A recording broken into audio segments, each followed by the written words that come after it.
Bonjour Nabino Nyonso Bozolanda Biso en ce net moment. Bienvenue à cette émission sur VM Télévision. Vous êtes nombreux de partout, Bolinga Kabiso. Vous continuez à nous faire confiance. Nous sommes vraiment très reconnaissants de ces grands amours que vous portez pour notre chaîne VM Télévision. Remarquez qu'aujourd'hui nous sommes en mode voix off. Les lotos pour solo la Nabino en mode voix off. Sur ce plateau, je suis avec Virginie Manganga. Nous sommes venus vous parler de beaucoup de sujets d'actualité brûlants de ce moment. Vous savez, il y a eu Fally Ipupa qui a raflé 3 trophées, si je ne me trompe pas, dans Afrima Music Award. Et Tokolobela sortie médiatique, il y a Ferregola qui est passé dans une émission pour couper ça message concerné orchestre concerné musique une sortie médiatique très réussie. On va parler de ça avec Virginie Manganga aujourd'hui. On va parler également de l'arrestation de Maman Tchalamwana qui a été arrêtée. On va parler de ça. Qu'est-ce qui en fait que Bakanga Maman Tchalamwana, est-ce qu'elle a tort, est-ce que les services spéciaux ont tort de l'arrêter? On va parler de ça. J'ai dit bonjour à Virginie Manganga.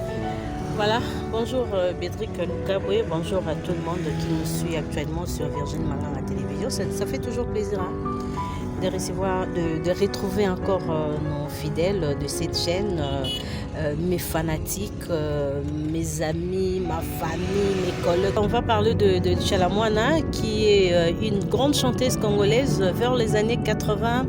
90, elle fait partie de femmes qui ont marqué la musique africaine avant l'indépendance de certains pays sur le plan musical. Tchalamwana qui a un parcours musical très riche. Sa musique, j'ai été attirée par sa musique, par sa voix, et toute sa vie, elle a chanté en Chiluba.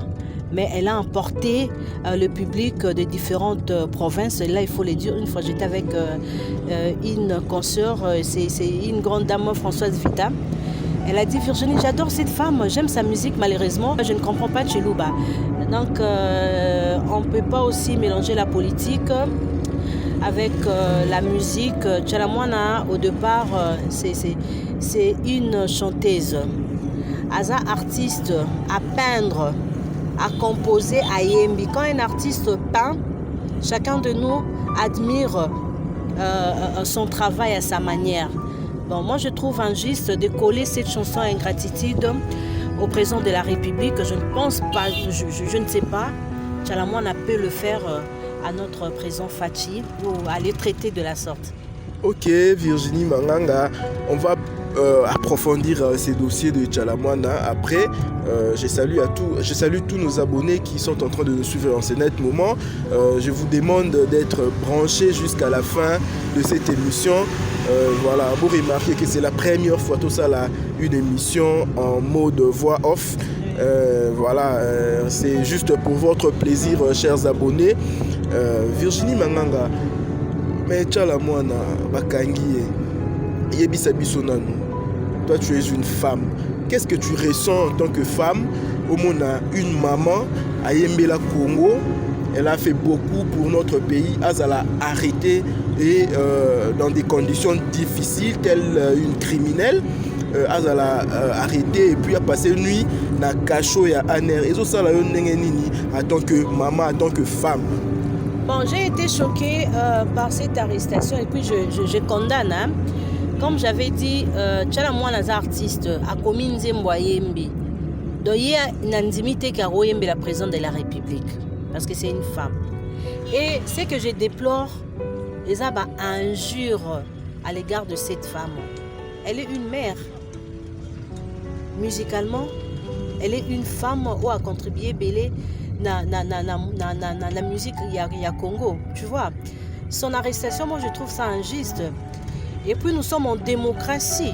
Moi je pense que le pouvoir actuel, pendant plusieurs années, il s'est combattu pour la démocratie. Mobutu à l'époque, il a été combattu pourquoi? Par l'UDPS. Une question et un respect à la démocratie. Nous devons aussi respecter, si c'est vrai, Tchalamwana a chanté ou elle a fait des colibés au président de la République. l'arrêter comme ça, je dirais que notre est loin de la démocratie.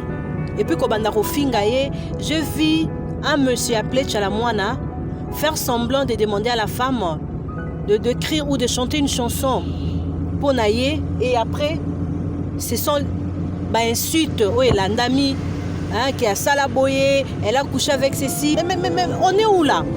Tout ça, la politique est dans la rue. Mais Virginie, la politique, c'est dans la rue actuellement. Moi, je condamne ça.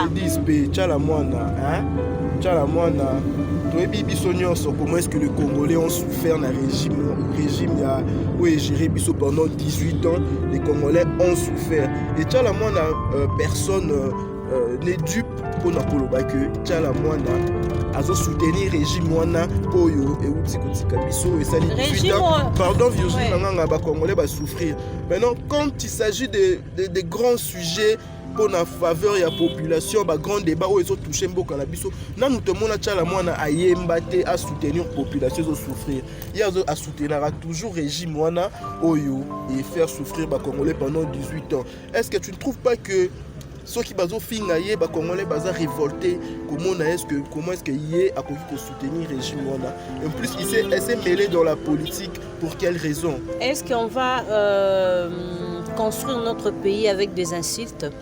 Non, les insultes apportent rien du tout. Par contre, ils ont rabaissé à bas niveau. Les leçons totales politiques étaient collègues. C'était une politique n'a pas excellence et belé. Mais actuellement, la politique est dans la rue. Quand je dis la rue, tout le monde a montuignon sur la politique, ce qu'on a bannière. Et nous sommes en démocratie. Chacun de nous a la liberté de choisir Moutou Alingui à soutenir.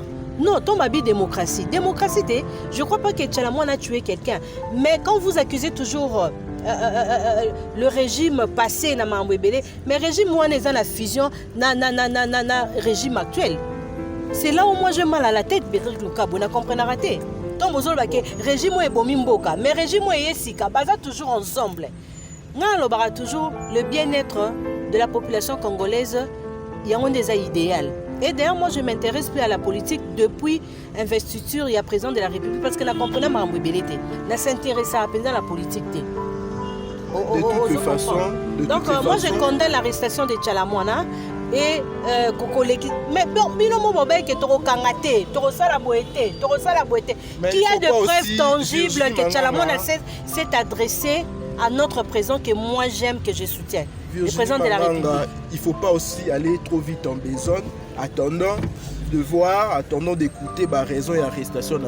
D'après nous, rumeur parce qu'elle occupe illégalement une maison de l'État. Là, nous revenons. Et ça fait pendant plusieurs années à falsifier les documents. Alors, attendons voir parce qu'il ne faut pas qu'on prête il fallait arrêter Tchalamouana pour le dossier à Lupangouana après la sortie de la chanson. Alors là, tu as une médiocrité. Papa et Église, médiocre. On a vu arrêter des gens à l'époque de Kabila, ceux qui ont été en politique, aller masquer en haut. Victime à Maramouya, au moins que tu as un makambo, tu as un Bédrick. Tout ça est réaliste. Tant on a Kabila a un pouvoir, au moins on a bakangi opposant boy. Allez ba kosote, azana ba nyongo moko boye, azana ba compte rendre moi na batu boy. Yango pezongi lisusu. On est où là? Finissons avec cette histoire de Tchalamouana parce que nous ne faisons pas la politique ici, mais ça concerne une chanteuse, une artiste de notre pays. Tchalamouana, elle a fait beaucoup. On doit la traiter avec beaucoup de dignité, avec beaucoup du respect, vraiment, et ça l'a bien.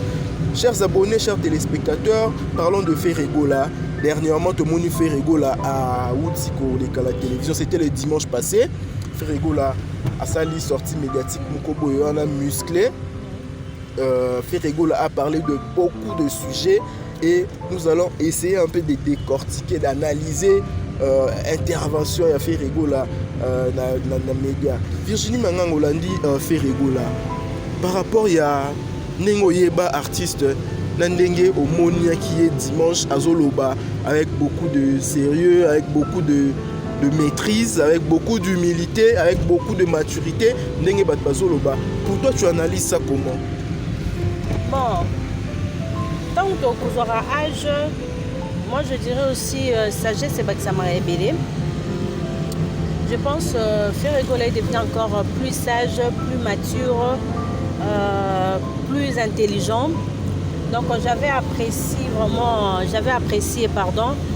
son passage à l'émission de notre collègue Isaac Maï. Il avait tout dit et bien dit par rapport il y a Babylon monsieur Tekma Kolobaloba secret tu sais il faut voyer ba robomba secret moni atolo ko so na président na yo par exemple Sola na Kofi aloba que non akabela batu bilamba. Ce n'est pas important de le dire parce que blom so koloba bo moni sala ke o humilier baninga parce que batu musope ba c'est là Kofi azana bilamba akabela jibe na wera. Vous comprenez parce que il y a Ferregola, il a parlé de lui. Il a parlé du groupe Wenge en général. Quand je dis Wenge, il y a Abadiye Masela, il y a Bango et tout. Vous comprenez. Et puis, il y a mon orgueil, il y a transfert les plus chers. Non, parce que les transferts les plus chers, transfert les plus chers dans le quartier latin, c'était Ferregola. C'était Ferregola qui fuit les transferts les plus chers pour Yeba Zoye, Pesa, Bambongo. Et puis Kofi Olomide, Azara toujours Kokumisa Ferré. Malgré Azana Barti, c'est Bélé à l'époque, mais c'est Ferré qui était toujours à l'honneur à l'égard de Kofi Olomide. Kofi Koutoubatebele, Bazoya testé dans le quartier latin à Mbissa Bango, voix, il y a Ferregola. Donc tu vois, son passage c'était bien et choqué mon touté et suscité polémique par rapport à passage. Avant que le sujet soit abordé, parlons d'abord de cette histoire Oyalobi. Parmi Batu Oyo Balanda qui panaye, parce que c'est lui qui a initié cette histoire de home acoustique, il y a eu beaucoup de gens qui ont suivi, beaucoup d'artistes qui ont fait la même chose, entre autres Banolon Fuji, Redi Amissi, Baka Bossé, Redi Amissi Oyo vraiment à épater na home acoustique. Alors Virginie Manganga, est-ce que Ferregola aujourd'hui peut se dire aza fier parce que a initié le Komo Bewana Oyo musicien Balandi en plus grand frère naïe un artiste amené na mboka na biso alanya betango et puis asaliango kitoko. Ah oui, Ferregola boyebi na lobara toujours azara mwana malamu. Ferregola, c'est un garçon qui est trop reconnaissant et puis il respecte ses aînés. D'ailleurs, j'avais demandé, il y avait un projet Ferregola avec Redi Amissi. Malheureusement, le projet n'est pas encore réalisé. Il y a un ensemble. Donc, cause un esprit à reconnaître Baningeza bien. Faire à reconnaître Redi et Salinine.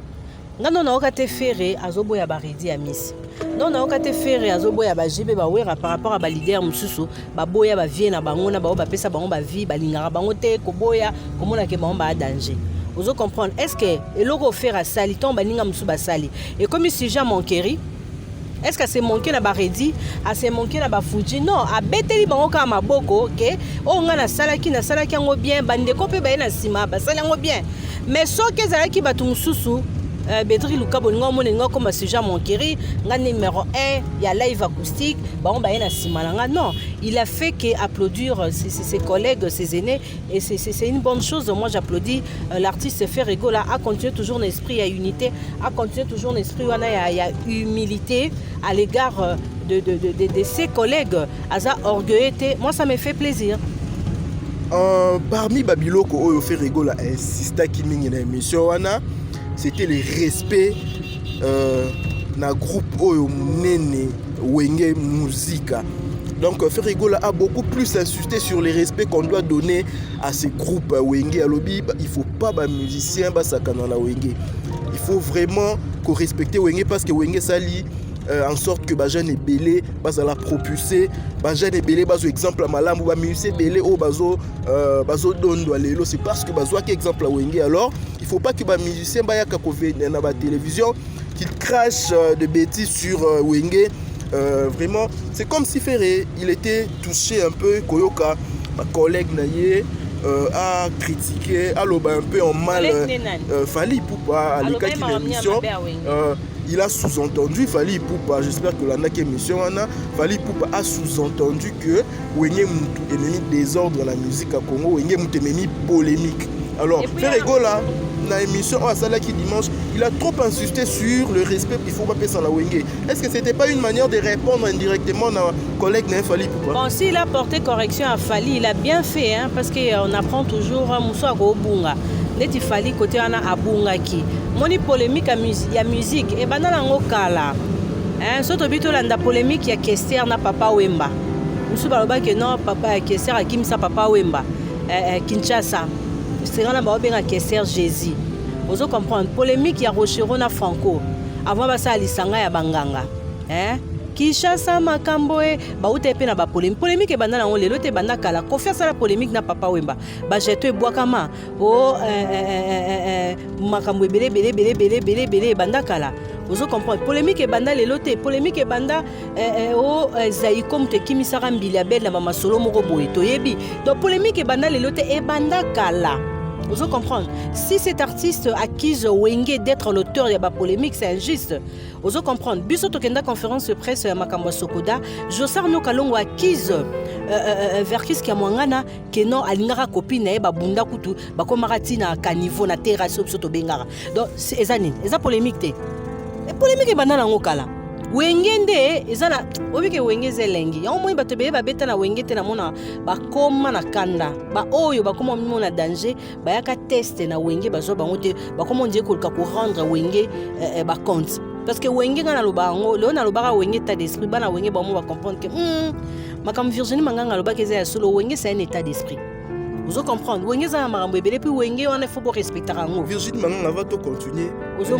Donc au clasher sur ba leader ya Wenge que bon ba non ba nabi ba tukunde non na ebité lelo Papa Wemba azala honoré par bana Wenge. Wenge okana ndete na quartier la tene ba te Wenge na quartier la te ba wela ranini. Est-ce qu'on peut d'abord suivre Frégo là par rapport à cette histoire, le respect qu'on doit donner à Wenge, tout l'andango tout ce qui est téléspectateurs, abonnés à VM Télévision, guerre à Mungulu, la France, Alanda, Ayoka, tout ça, Mavakala, l'Angola, Mangouferi, Alobi, et puis revenons pour. Il est Mavakala, mon ami, Singa famille Katanarate, sans oublier Alain Sekimono. Suivez cet élément, chers abonnés, chers téléspectateurs, et revenons pour commenter après. Petit mais costaud. Ouais. So continue à bon sentir que petit on a costaud. Ah oui mais ils ont idéologie à Wenge. Batu baolo bagé faire na mbongo te, faire vana nega na bovan, faire na ngote. Na za na ngote ko. Mais ça va continuer à parler on sentir que makambo petit mais costaud. Donc ils ont idéologie à Wenge que non faut en a cara bien. Faut en a parler bien. Non na pesa idéologie on tout monde en wapi. Toujours en wapi. Génération na biso nalo baté na génération ya papa Tabula été nalo ba na génération ya viva la musique té nalo ba na génération ya ba grand qualité nalo ba na génération Wenge. Donc il faut être reconnaissant quand même na ba idéologie wana tozwa vous comprenez les ande bana Wenge ba ki na idéologie que non faut en a cara bien faut en a parler bien vous en a nzela bien voilà ba pesa idéologie na bango voilà il faut on doit accepter ça c'est comme ça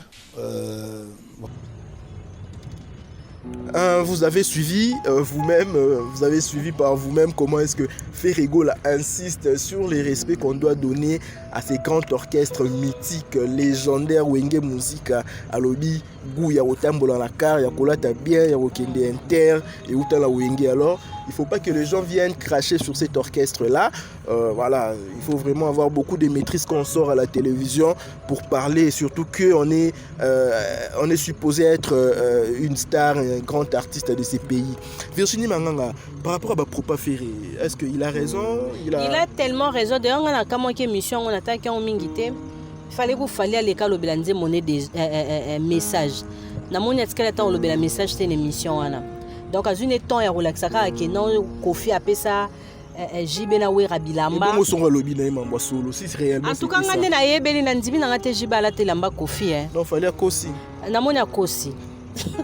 En tout cas ngapela na yebi Wenge wana jibe ala te lamba ya na zuna rapport à jibe. Jibe ala te lamba Kofi na ndimi te mais après dissolution wera akendande koluka Kofi. Bon, peut-être après ça. Peut-être il fallait confondre, c'était Wera, c'était pas JB. Il y a une confusion. Ok, Wera. C'est la paix. Wera qui n'a déjà pas poto. Kofi Okabele Bilamba. Il y a des arts. Peut-être après ça, il y a un conseil. Mais il fallait lobby. Actuellement, là, il y a d'autres musiciens. Minene, après ça, bon, jeans. Après ça, n'est pas jeans. Après ça, c'est le. C'est le hasard, non, sa père, la maison mère. c'est le wana non grâce à parmi ma mission baza olata déjà bilamba c'est le aza olata ce que sanga fallait que opesa c'est le bilamba na mona nde bakenda na style moko parce que mutabanda okitsa ba pantalon ezara c'est le après fallait pas yo bando kitsa ba pantalon. Non, on ne me dit pas qu'il fallait la c'est le parce que biso so toyebi que fallait mutazala guide et bakbalanda ko ya obina ozo fente boy mutabanda obina ngona c'est le biso banda mama musique kala c'est le mutabanda omona obina ngoboye a ofente akena gauche a fente azongi abaluki dans mo pe fallait bina mutabanda obina ngeza c'est le vous comprenez c'est le déjà ministère Poutine a déjà kolata na maison mère il a mania au PC bon bakabana na ba on peut biloko si on peut supposer hein parce que on ne croit pas que l'artiste le rôle a fallu pour pas venir à la télévision pour dire des mensonges si on peut supposer que après ça ba musicien moko ba jean et autres là et cause la nani c'est là bon na ebité lem ça peut ça ba kambo kambo bater nazara moi na côté na bango peut-être après ça peut bande comme sous mais moi ils sont obito zonga na mambo kabana babilamba so peut zonga na quartier la ten série ya basam au moins na pe que non yepé bakabela ka elamba au comprendre bakabana na ba bilamba mais ko le kango neti ko humilier baninga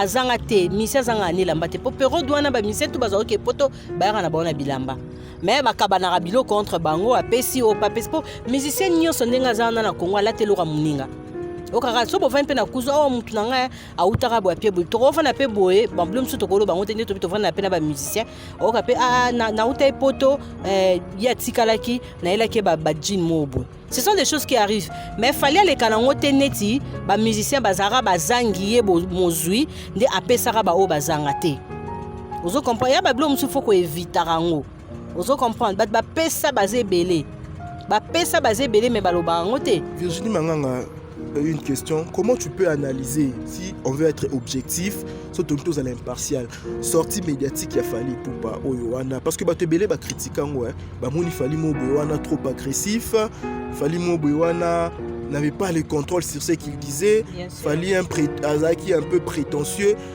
Pour la grandeur na yé artiste n'est parce qu'il fallait pour pas avoir l'image de la RDC à l'étranger, il faut qu'on se le dise. Est-ce que c'est un bon exemple? Comment tous tu peux analyser? Les artistes vont battre image nabiso na RDC zara yemote. Bon, sa sortie médiatique, moi je disais que ils a communication des crises. Ah bon? Comment ça? Oui, parce que comment je peux déterminer ça? Ils a communication des crises parce que azaki penza perdant. Ayebi loko oyo akoki kolobate. Et puis comme s'il était choqué par certaines vérités, il y a l'écart pour baba coup sur coup. Donc le roi binobo betinga boenga pe na obeta binobo. Vous comprenez? Il a même fait une déclaration lobby hier à kokyo télémisa mando ki boye autre là soit nga kota la ba polémique et puis en plus il va mieux le faire que bato ala nyoso basala la wengende makambo wana yo mutalo balwa na bi ba guerre to les gars la musique ya kofia bunala bana wenge to ra kangisi bana wenge isoka président mo ka wenge kangisi mutu yepsanga isoka wera kangisi isoka jiba kangisi isoka Blaise Boul Adolphe kangisi vous comprenez akoka babloka na olinga lo bake akoki ko déclencher akoka te bref on est clico basala na mambo réseaux sociaux ana pouf bombe ba panzango ba panzani ozomona te na ba réseaux sociaux ba panzani akoka te on est ba mangungu. Et tu penses que c'est parce que Fally Ipupa est en perte de vitesse ne mutu yango asala ki déclaration ana? Moi je dis seulement que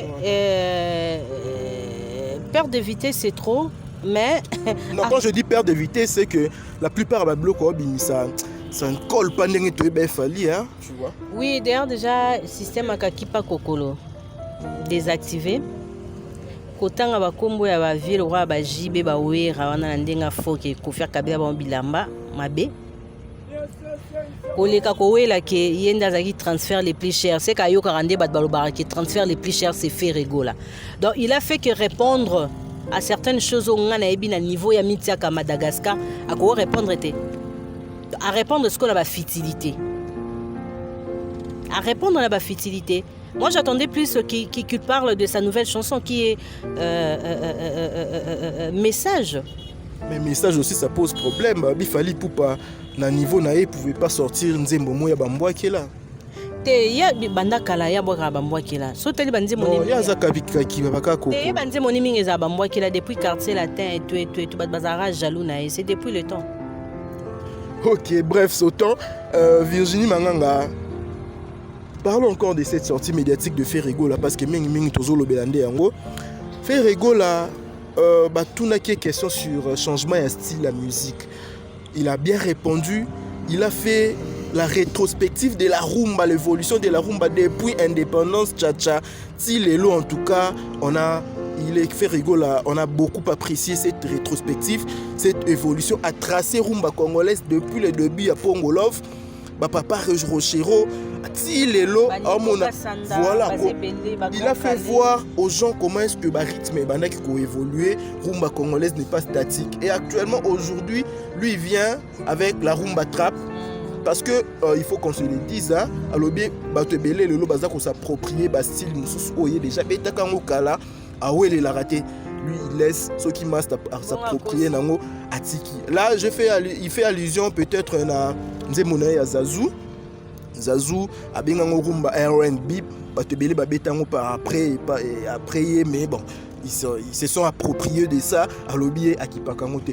Penses-tu que Ferrego là a tort de vouloir changer un peu, modifier un peu son style de musique?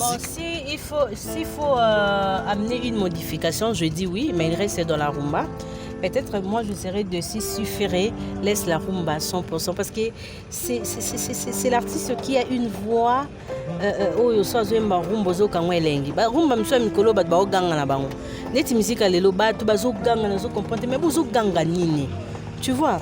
Donc s'il veut seulement rajouter quelque chose dans la rumba, la bus est mabete parce que la rumba a commencé la rumba au biso toyoka na ba années 60 pour to arrêter maintenant to botami tozoka ba rumba ya ba papa na biso Grand Calais tozoka ba rumba ya Wendo Kolosoi eza ba rumbo ya lelo te eza pe ba rumbo eyaki na ba années 80.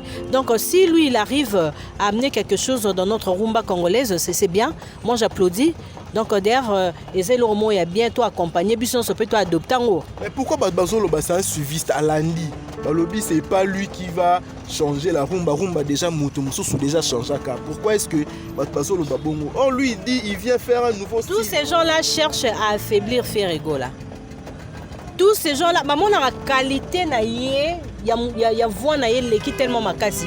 Siko baluka ba combattre. Moni na mukilo ba combattra toujours ba meilleur. Jésus-Christ sur terre, malgré tout ce qu'il a fait comme miracle, ba combattre qui est. Tu vois, Jubem Pianase qu'il est, ba combattre kaé. Héritier c'est qu'il est, ba combattre kaé. Moi je l'ai dit à une émission passée. Pourquoi ma meilleure na biso la musique congolaise, ils sont toujours combatistes. Comme cet artiste Ferrego là, il est toujours combatiste. Si quelqu'un amène une pierre né loco pour moderniser, pour élargir l'horizon, où est le mal? Où est le mal? Ma bézaouab. Mais rumba changera chaque génération, chaque temps, chaque année, il changera. Ferrego Amibenga, le capitaine de la rumba congolaise, le capitaine qui amène la rumba congolaise à bon port. Mais si quoi à l'Andi à côté de la musique urbaine, Ferrego c'est comme s'il a perdu un peu de repères. À Salanini. Mais là, il a bien répondu. Est-ce qu'on peut laisser aux téléspectateurs Balanda réponse à Ferry par rapport à Yanini? Et puis revenons pour commenter après. On a remarqué aujourd'hui de plus en plus jeunes dans la musique, dans la lelo, komiko qui m'appelle rumba pour en tout cas lelo, musique urbaine, il y a mon nom de ça là. Tout le monde pense que musique urbaine est allée comme ça là. Ne craignez-vous pas que lobby Bissonio surtout na Congo te perd d'identité, na biso to yemiye bali susute que toza batu ya rumba plutôt que la musique urbaine. Vous avez craint de que dans les 10 ans qui viennent makambo belé ko changer. Wanangaite wanangate.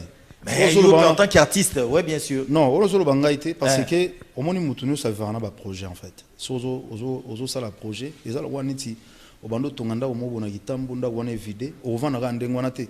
Tellement yo message na ba habitude wana déjà ya osomba ba ciment. Donc faut au créateur continue donc donc moi je reste dans la rumba mais sauf que on fait aussi des choses à la demande de nos fans. Donc toyena Christina nakosenga na yo bosta na ngai na sali maso ekoki po tozala toyeko kende kuna toye kokende na ba akobetenga na zuwa rumba ezokola ti le pai zuwa ya lo tokei kuna toye koya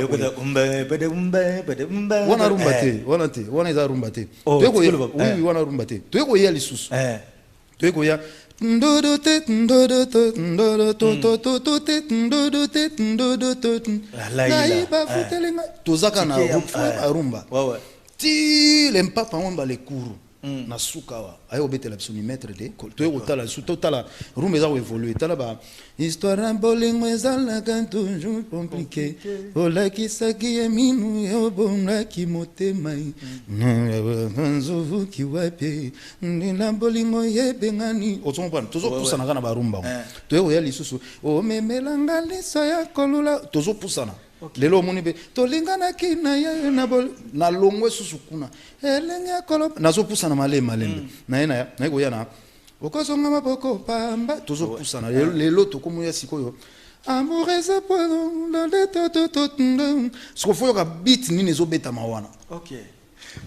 En parlant des beats, vous savez que Wananzembo Mogo Sala, Thierry Congolo Nele, mais ce beat mais on se disait déjà à cette époque-là que faire André abîmer la musique, na biso to ke na ngoli banda.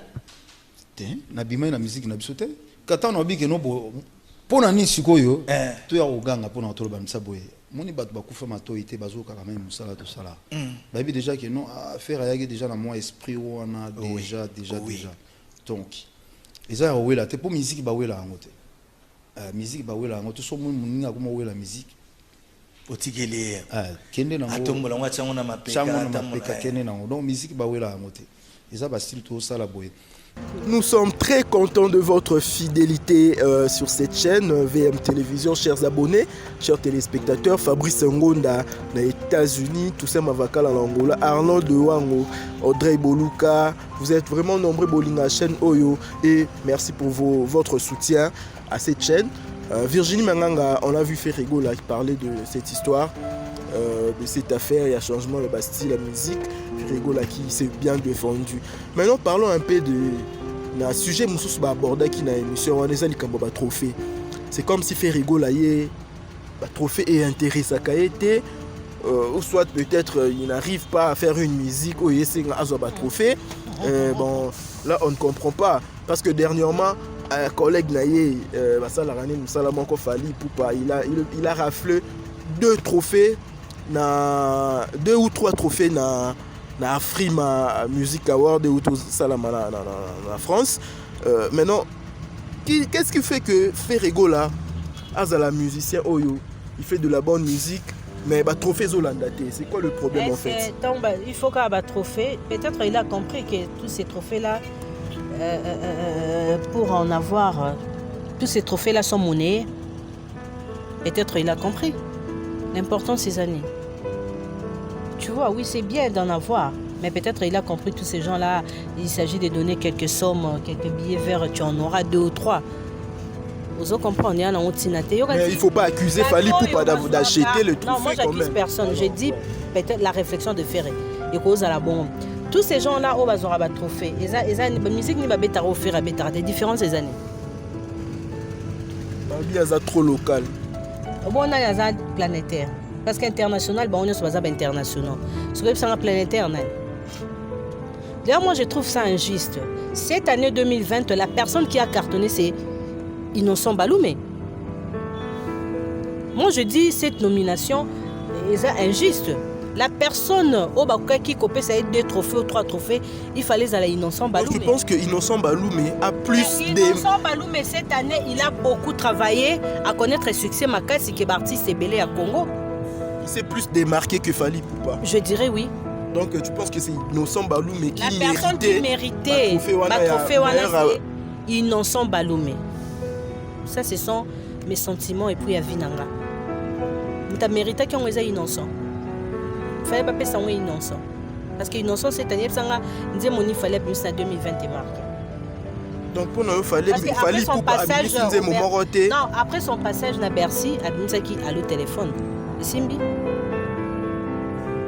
Après, il y a la promotion toke sikoyo na nzembo auti obimisa mais sikoyo yebisanga année oyo moto acartonné eza nani banzembo esimbi ezaki innocent sikoyo yebisanga dis-moi en plus il y a bato bazomona ngo un peu louche il y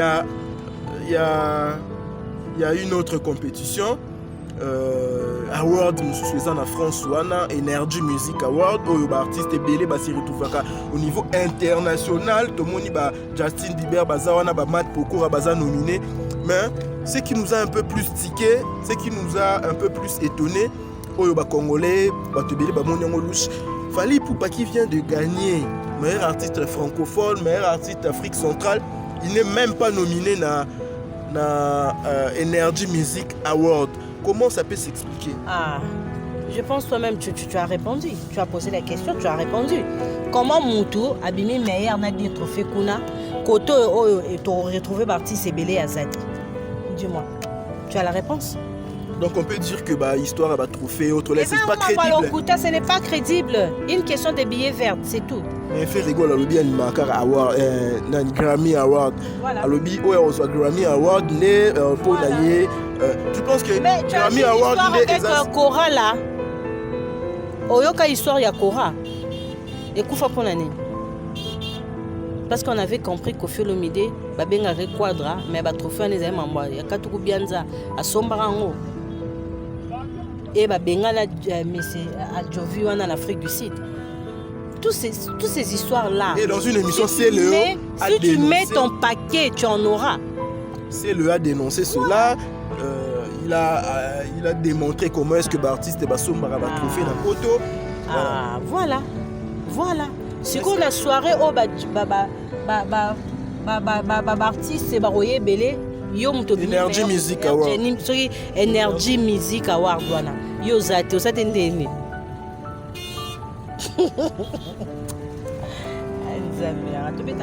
Merci beaucoup, chers téléspectateurs.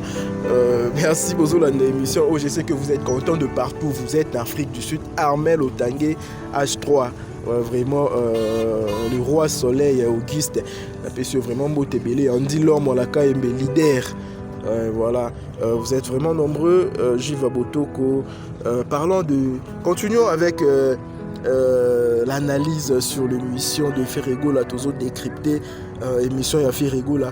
Alors Ferrego là, Virginie Manganga na émission wana babeti li solo ya coup de pouce oyo azo pesa na ba jeune talent na ba jeune artiste parce que aza parmi ba rare artiste oyo bazo propulser ba jeune hein asalelo mobe wana oyo s'appelle ici Batou il a propulsé Rebo aujourd'hui dans des fêtes partout Rebo Jamoko qui est fait mon boana oyo Rebo abetité il répète 3 fois 5 fois dans une soirée à fête azo binisa tout le monde a pas d'artiste mais sous-souté un mot sur ça.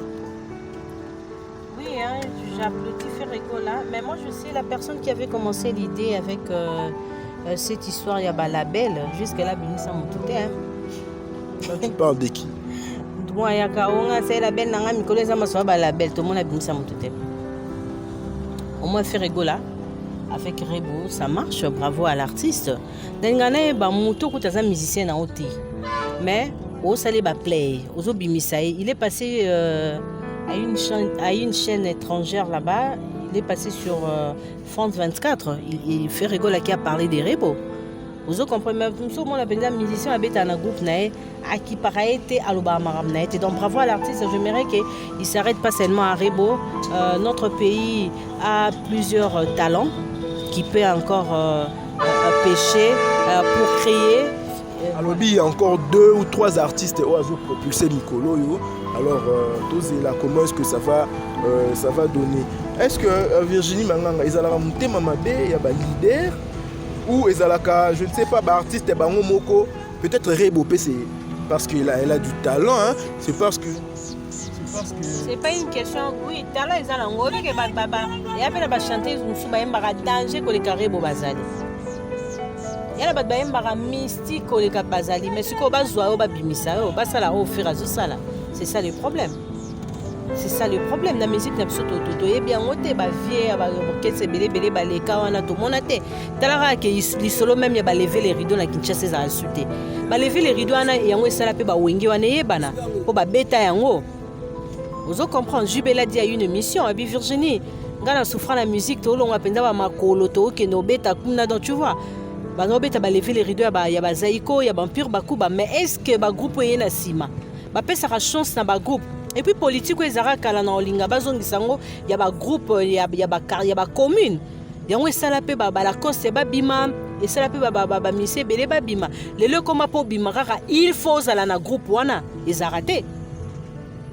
Vous comprenez? Pour Obima, il faut que tu aies la maison mère, il faut que tu aies BCB, il faut que tu aies quartier latin, il faut que tu aies F victime, il faut que tu aies J7. Non, avant, ils avaient même un groupe à quartier, peu compétition, ils bêta, la vision esthétique, ils avaient un groupe donc politique, politique, on a fait le fait à sa manière, n'a pas moyen à Zaranango, à un musicien boé, à un produire, à un propulser. Et ça bien, moi j'applaudis. Est-ce que les musiciens Misusu, il y aura vraiment donner un coup de pouce aux jeunes parce que la plupart sont ingrats. Fali Poupa l'a dit dans la même émission. Alors, la plupart des musiciens, des artistes, des jeunes, ils ont fait un coup de pouce, les gens sont ingrats. Bon, il y a des gens au début, ils sont ingrats à l'égard de Kofi. D'ailleurs, ingratitude est tournée en Angola. Si ils sont ingrats, si ils sont ingrats, ils sont ingrats. Donc c'est comme ça. C'est comme ça la vie. Dans ce but là que pour l'ingratitude na milieu musical na aider te donc au aider nos batute parce que les musiciens on peut bandima na bangote. Ozomo na musicien bandima na bangote na lobelo mo boy to mona randenge bakota kana nde babimara mais pour mon appel ndima leader ne zarapas. Alors so babi balanda bablu dans so wera bien landa ingratitude de la musicien à recruter té. Non, hier il a donné, il fallait pour pas donner coup de pouce na ba musicien belé oh le bon ça succès mais ba comment ben ingra ba comment au d'ailleurs ba musicien fali na ina loba ba musicien fali o ba uta na victime balonga ba saka succès wa. Tout ça va réaliser ba musicien ni. Koka bana ba ona o moni ba musicien ngana loba elo moto landa rande baleka na TVT. Bazala na mo pe na mo ba kibonde ko na bango moko. Ozo comprendre okuta mpenda na musicien boy ayaki awa akabela kinga o mutu nanga na kendaki apesa kinga do bakabana na bango bambongo basalisa na bango mais ce qu'on sozolela ka ingratitude c'est que yo osalisa te bapesa raté poser la merci et pas à individu parce que moto aza mutu lelo koko bosana lobi pe akoki kokozonga moto ozo comprendre so ozozela ka il faut yo bapeso merci et ça passe ngana kabara pona zela merci na nzambe azongisela nga azongisela bana nga ozo comprendre ko déplorer ingratitude ba ministère donc eza ngoti na te po batu musupe baloba ke fali azala ingrat à l'égard de Kofi batu musupe baloba Kofi azala ingrat à l'égard de Papa Wemba batu musupe baloba Papa Wemba azala ingrat donc tu vois donc ingratitude wana c'est de génération en génération de toutes les façons ba mutu na muta koma la ba petit na ye Ferré, azala ba petit na ye ba déplique et autres là falipe azala ba petit na ye ba gaz mawete ba robino mundibo et autres là donc na muta koma la ba petit na ye est-ce que situation wana ezala vraiment malamu pour notre musique oza petit mutu ndeni yebsanga petit mutu na ndeni petit mutu o profiter pour pesa ba contrat so nga pesa ba contrat pesa pour na savoir faire na yo mais ate apesa yo pour fingela ke ba to posa pire petit na ye non ozo comprendre Bablo Kwaneza Antina T. Lelo na moni bina fila leki na TV l'émission na lobby que je dis un grand merci à Jubin Piana grâce na ye na zui David Monso. Pardon na zui mais c'est Simon. Suko yebisanga bina fila za pire petit JB. Bablo ba ki pire petit na photo tika d'ailleurs peneza ona eza ba musicien msuso ba moni fort a olingata comme so pire petit. A comme so pire petit pour afina rayo a mona rosa a mona za petit pa na ye. On a musique petit à la raté, musicalement petit à la raté. Lelo nalandi, je pense que j'ai suivi une émission, il y a hérité à lobby. Est-ce que photo benga kaka innocent jeune leader par rapport à la réalisation des news, à sous jeune té. Vous comprenez? Donc voilà, au cause à la lei qui met au sama minene, lelo hérité à au sama minene pour les cabanisien au babima pekala na botanga ba combo. Et là ba vieux moro boy banda sala groupe nae akenda na nous tourner na ba musicien té. Mais hérité aye a ok ba tourner to benga ka petit musicien. Asa pire petit anani. Doba boya miloko wana ke au pire vient nga na fingela ka yebi ne mine na kotaka. En tout cas, je suis désolé faut boyango. En tout cas, Virginie Manganga, question que je dois te poser. Est-ce que dans une polémique et au Kende na musique congolaise, c'est quelque chose à encourager? Moi j'ai suivi Robinho dans l'émission à l'Obelo Moboana très capital. Il a dit hier comprendre les démarches n'a été. Clash c'était une manière pour lui de booster un peu les choses pour que musicien la mouka. L'air musicien comme fort, c'est la RDC qui vend son image à Libanda. Alors, comprendre l'image démarche n'a été. Il y a ce qui a provoqué musicien, c'est pour le booster. Aujourd'hui, il est content de lui parce que musicien a boosté que la Monique et l'amour qui va commencer à faire millions de vues sur YouTube. Il faut cacater que Bazala fali, il faut tout comme un moko. Est-ce que analyse réaction des années par rapport à propos là? Bon, ceux qui ont le bango n'ont bien, ils ont ma bête. Mais soit ils ont le bango pour les émoutou morondé et comme ma bête. Donc les étés à lobby a boosté moutouana. Non, na lobby, soit ils ont le bango n'endenge moro ya bien, ils ont ma bête. Mais soit ils ont le bango n'endenge moro ya ko rabaisser moutou, wana ndé comme ma bête. Vous comprenez? La musique n'a plus à la non rendez zawana. Ngana ça déjà musique échange la montée. Depuis papa wemba to ka ma solo donc pe ba wenge ba même ma solo ba faire na ba fali ba héritier ba ngo ba si ma solo et ça la rendre mort. Donc il y a rien qui change dans notre musique. O ka leader wa za monter à ma beto banda o yo ka mité à ma ba leader banda kala o vieux wana faux esprit et qui tina wenge va vieux wana ba wenge faux esprit et qui pe na ba nouveau leader ba on peut ba faux esprit. Donc il y a sikeza la monter. Vous comprenez, il y a sikeza la monter. Donc Robinho Aza artiste musicien Aza congolais, donc je pense ceux qui doivent reprocher dans ma mobile à me un peu comporter correction. Voilà. Maintenant apparemment dans l'émission propos c'est comme si ça ne va pas très bien avec son frère Fabregas. Propos Athéna qui sur Fabregas ils ont qui vraiment bien été. Je voudrais assez qu'on suive ça. On suit le propos de Robinho et puis revenons. Robi a sengi pardon a comme Kobaluka, c'est ça? Est-ce que non, a sengi pardon, ça m'a bé? Non, nga déjà omoni ngati na sala banzembo nanga na ko se permettre jamais mukolo moko na kota studio na yema nzembo nanga pour cibler ka mutu. Tout batu artiste congolais. Jamais. Naza na temps wana te. Ngai naza na temps wana te. Na temps wana te nzembo na sa po ba Nigeria ba Ghana ba yoka na zona dédication na kat. Yo za neti musicien sila bongo penza nga ke no dédicacer ero. Musicien mo sila pena na ero nga na ke dédicacer na raisonner ero. Na temps raisonner. Papa chic. Na raisonner maram na nga. Tourner, à combien tourner, à tourner, à combien tourner, à Pima Kingana, Singa Yemoko na Poko, à tourner, à combien tourner, à Singa Kingana, Tomo, à Senginga pardon à Poko, à tourner, à combien tourner, Tatouani.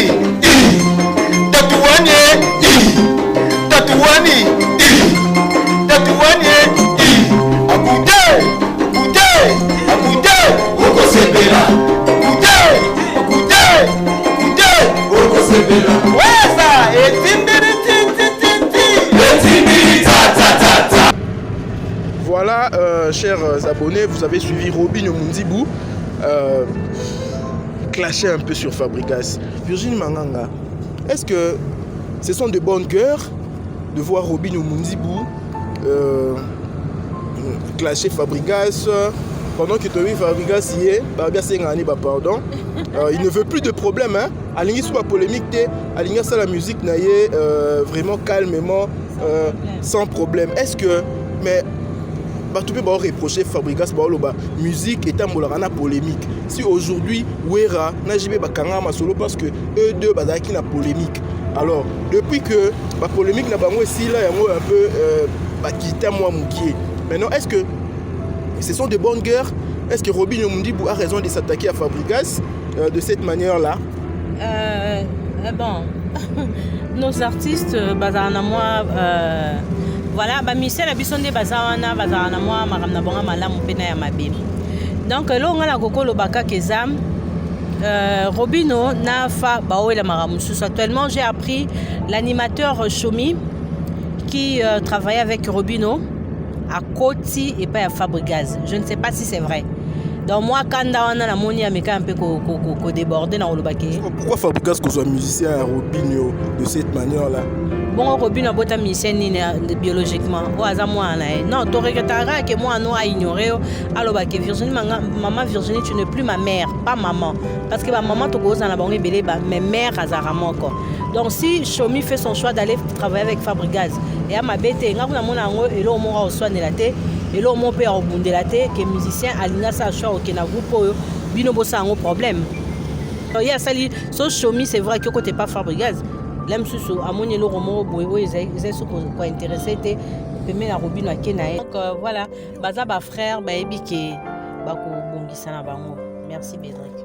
Voilà, ce sont de bonnes guerres, voilà, comme l'a dit Virginie Manganga. Clôturons cette émission, chers abonnés, chers téléspectateurs, avec ma propos fait rigola. Fait rigola à lobby, regarde-moi jusque les ans la concurrente, regarde-moi Moutoyo Longolango, Moutakoya, regarde-moi Moutoyo Longolango, Ezaka Yemoko, quand il va sortir, Tubne Azo Bimisa Oyo. Penses-tu que c'est vraiment correct, ma propos, Anna? Non, c'est trop correct, et puis il a raison. Il a raison, faire l'opéra avec style, il y a musique à Betiwana, donc et c'est pour une première. Et puis, et comme vous avez cherché à affaiblir Ferregola, et bien Ferregola va vous montrer de quoi il est capable. Il a raison. Moutoyo Longolango, il y a un deuxième clip, il y a Harmonie, parce qu'il y a beaucoup de surprises. Nous comprenons. Bateau va obtenir sa album na bamba keba. Né là-bas des paniers sur kill. Actuellement, le panier sur kill vers Ferregola, Héritier et d'autres. Et parmi les artistes Oyo Monio, il y a RDC qui est capable de faire pareil, qui est capable d'offrir aux Congolais une œuvre aussi grandiose, le col regarde-moi. Bon, ils ont un musicien Moko, Badbatiaka Ekate, ils ont Café Room. Quand tu écoutes Café Room, ils ont un chanteur Yahweh Ranson, Oroyo Kaena qui fait rébeller, mais malheureusement pour eux, tant que ba Koti, maison mère, musique et connaître ba problème. Donc et ça moi pas si muta salango parce que faire asa unique na voix na. En tout cas, comme la souka émission, merci na bien nyonso bolanda kibiso, chers abonnés, chers téléspectateurs, fait rigoler, regarde-moi, écoute par la catégorie à la musique classique. Ce que Lukiango mais même dans le téléchargement on a en ligne parmi la musique à rumba au comment l'angoté ou on a R&B au monde angoté il faut retrouver Ferregola parmi la musique classique là où il y a les Beethoven, Mozart, tout le monde a artiste et belé bêta musique classique. Alors c'est quelque chose à encourager. Nous disons merci à tout le monde qui nous a suivis. Virginie Manganga, dernier mot et salutations. Vraiment je salue Alain Sekemonyo, merci beaucoup pour la biosombi. Donc Alain Sekemonyo, je salue Biani ozo voyager. Séraphin Bongo, tenga na loba mamna na TVT. Séraphin Bongo espoir abana matete, ya Willy Mouchen Koda Mboka.